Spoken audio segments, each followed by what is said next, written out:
The Wagner chief is dead.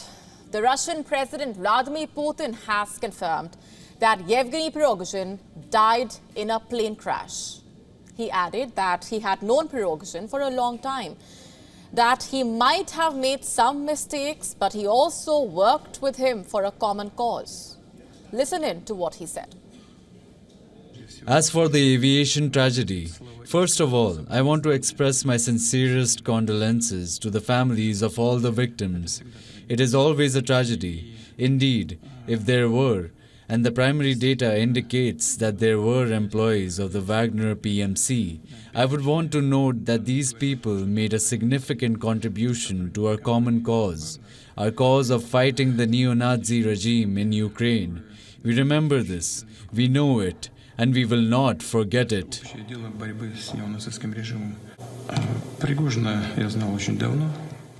I knew Prigozhin for a very long time, since the early 1990s. He was a man with a complex destiny, and he made serious mistakes in life. He achieved the results he needed both for himself and when I asked him for the common cause, as in these last months. He was a talented person, a talented businessman. He worked not only in our country and worked with results, but also abroad in Africa. In particular, he was involved in oil, gas, precious metals and stones there. Now,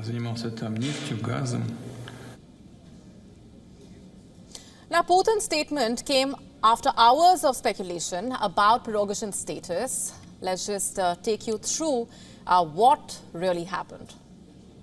A private jet crashed on Wednesday.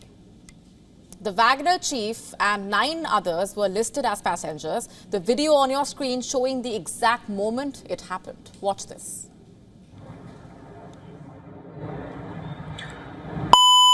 Пилотник. Сбили, бабахнуло 2 раза, взорвалось, падает. Ты посмотри, падает.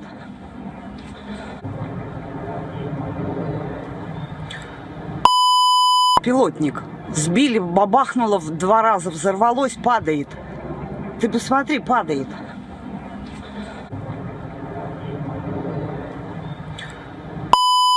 Пилотник. Сбили, бабахнуло 2 раза, взорвалось, падает.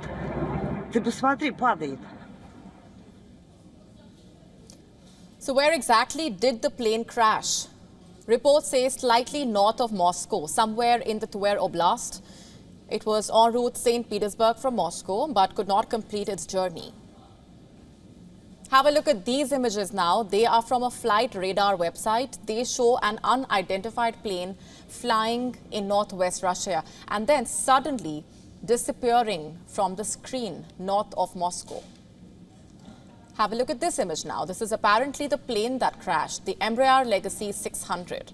It is an executive jet which has recorded only 1 accident in its 20 years of service, that too due to mistakes by the crew rather than a technical failure.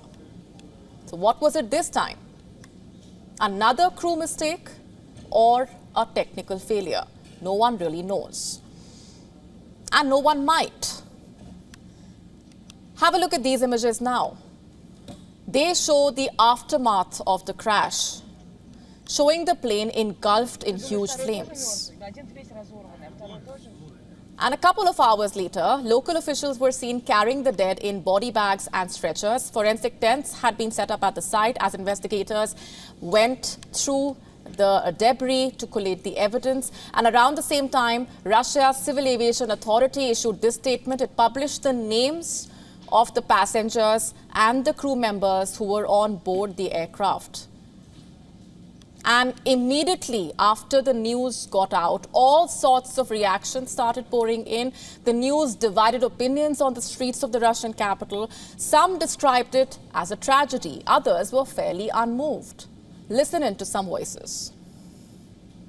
First of all, it's a tragedy that the plane crashed. That means there were casualties. Well, it was to be expected because of some of the things he did or didn't do. I don't know, but we think he did. They should be punished. Not necessarily by the main man in this country. Could be someone else. He had a lot of enemies, as far as I know. And 26 kilometers away from Moscow, in Kiev, the reactions were equally mixed. Some were full of joy and did not care how the crash happened. Others believed the crash was pre-planned, aimed at strengthening Vladimir Putin's grip on power. This news causes only happiness. I want more such news. It would make things much easier for Ukraine. I believe that Prigozhin staged his death in order to flee, so that no one knows where he's hiding. It's not the first time they are killing their own employees and people, so there is nothing extraordinary here. And 9,000 kilometers away from Kiev, the US president was also asked about the crash in South Lake Tahoe. A reporter sought his response on whether he believed Putin was behind it. And his reply was that he was busy working out, that he did not know for a fact what happened. But he also said that there is not much that happens in Russia that Putin is not behind. Listen to this. Mr. President, do you have a reaction to the plane crash in Russia? I don't know for a fact what happened, but I'm not surprised. Do you believe? There's not much that happens in Russia that Putin's not behind, but I don't know enough to know the answer. I've been working out for the last hour and a half. So you saw what happened, you saw how it happened, and you also saw the reactions. Let's now get down to some tough questions. Was this crash an accident or a conspiracy? Here's what a Forbes report said. Prigozhin's plane was targeted by Russia's intelligence agency. It says this agency was likely behind the crash. And if this is true, then why? The report says it targeted the mercenary leader out of loyalty to their former boss, Vladimir Putin. So what happens next? What now? Now that Prigozhin is dead, there is no one senior enough to lead the group, it seems. Observers say this could lead to the Wagner empire being taken over by other Russian groups or government agencies. Will that really happen? We will have to wait and watch. We are now available in your country. Download the app now. Get all the updates on the move.